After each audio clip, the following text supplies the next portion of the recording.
Bienvenidos a estas jornadas de investigación y posgrado de la Universidad Nacional Experimental Francisco de Miranda. En el día de hoy estaremos tocando el tema de histoplasmosis en el estado Falcón, una patología más común de lo que se piensa. La histoplasmosis americana, como es llamada, es una micosis sistémica causada por un agente, el cual es un hongo de tipo dimórfico del género Histoplasma. Fue descubierta por el doctor Samuel Darling en 1906 en unos trabajos que se desarrollaban en el Canal de Panamá y donde un paciente proveniente de Martinica desarrolló un proceso infeccioso que mucho tiempo después fue catalogado como el primer caso de histoplasmosis. Esta enfermedad tiene características de enfermedad granulomatosa crónica. La histoplasmosis, entonces, como se ha venido mencionando, es causada por el hongo dimórfico Histoplasma, el cual a nivel ambiental se encuentra como un hongo de crecimiento micelial cuyas conidias son inhaladas por el ser humano y una vez dentro del sistema respiratorio del ser humano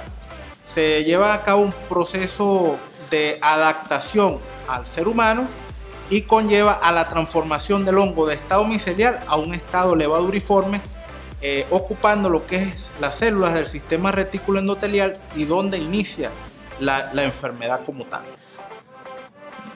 Desde el punto de vista epidemiológico, a nivel internacional se han marcado zonas específicas donde existen grandes cantidades de casos. Estas áreas han sido catalogadas como zonas endémicas. De las más estudiadas están la de las riberas del río Mississippi, allá en los Estados Unidos de América, donde se ha determinado como un área de alta endemicidad porque se producen gran cantidad de casos, 3.000, 4.000 casos anuales, inclusive llegando a cantidades muy superiores. Así también a nivel de América existen diversos países que han reportado numerosos casos, inclusive han reportado áreas endémicas, inclusive en áreas del sudoeste asiático también. Sin embargo, a nivel de Venezuela no se ha descrito un área endémica como tal, pero existen los llamados nichos ecológicos, donde están ciertas condiciones ecológicas que permiten que el hongo prolifere en estas áreas. Y estoy hablando de, más que todo, los sistemas de cuevas, sabiendo que en el territorio nacional existen una gran cantidad de cuevas que son visitadas por miles de personas anualmente y que en muchos de los casos venezolanos, y en este caso los casos falconianos, provienen de contacto con estas áreas. También se han descrito como nicho ecológico áreas donde tienen como condición tener ciertas condiciones de humedad, a su vez suelos ricos en nitrógeno, más que todo que estén abonados por guano de aves, de murciélagos, entre otras cosas, y unas condiciones de oscuridad que permiten entonces la proliferación micelial del histoplasma. El caso de cuevas tales como las cuevas del Guácharo en el estado Miranda, las cuevas del Toro acá en el estado Falcón, donde son áreas que se han descrito pequeños brotes epidémicos, inclusive casos durante todo el año que provienen de estar en contacto con estas zonas. Con respecto a las formas clínicas, estas van a depender del inóculo que recibe el paciente. En áreas endémicas, por ejemplo, donde el individuo, el ser humano, está sometido a cantidades variables del hongo en el ambiente, pueden desarrollar formas subclínicas. La literatura recalca de que entre el 80 y el 90% de los casos que se suscitan de histoplasmosis son casos asintomáticos y entran dentro de la forma asintomática o denominada también forma endémica. También existe la forma pulmonar primaria aguda, que sucede cuando el individuo es sometido a un gran inóculo, es decir, a una gran concentración de conidias o de esporas de la forma micelial, de la forma ambiental del histoplasma, y el paciente puede desarrollar una enfermedad sintomática inmediata o casi inmediata, que tiene un curso, es decir, que tiene un curso agudo y que se desarrolla como producto de la inhalación de este gran inóculo. También hay otras formas en pacientes que tienen ya daños estructurales pulmonares o que tienen enfermedades de base, enfermedades inmunosupresoras, donde pueden existir histoplasmosis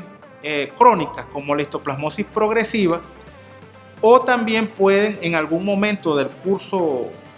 clínico de la histoplasmosis aguda o de la histoplasmosis crónica, pueden desarrollar unas formas diseminadas que también van a depender, por un lado, del inóculo del hongo que recibe el individuo y por otro lado de las condiciones inmunológicas del paciente o del individuo.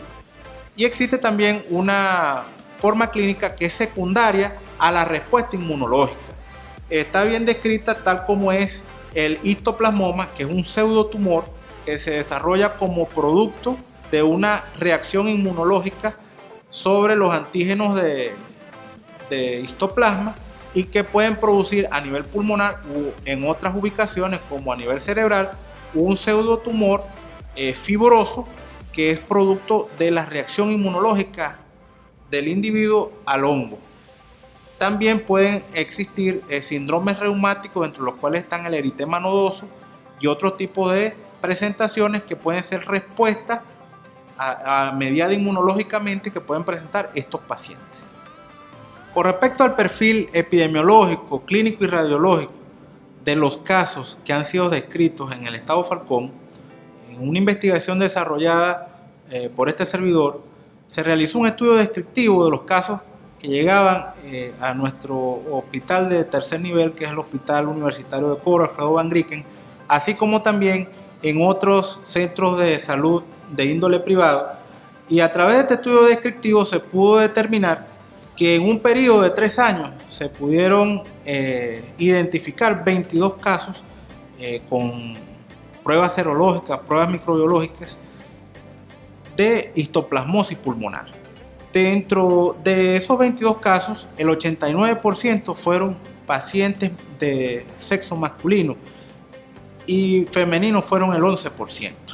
La edad estuvo comprendida entre los 21 y 45 años de edad. La mayoría de los pacientes, alrededor del 50 al 90%, tuvieron en contacto con áreas de pernota de aves, es decir,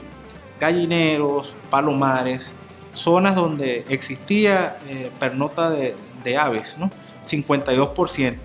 Y un 35% habían visitado cuevas en el estado o fuera del estado. Se pudo determinar desde el punto de vista clínico que el 81.8% desarrollaron histoplasmosis agudas, un 13.6% desarrollaron histoplasmosis diseminada y el 9.1% desarrolló histoplasmomas.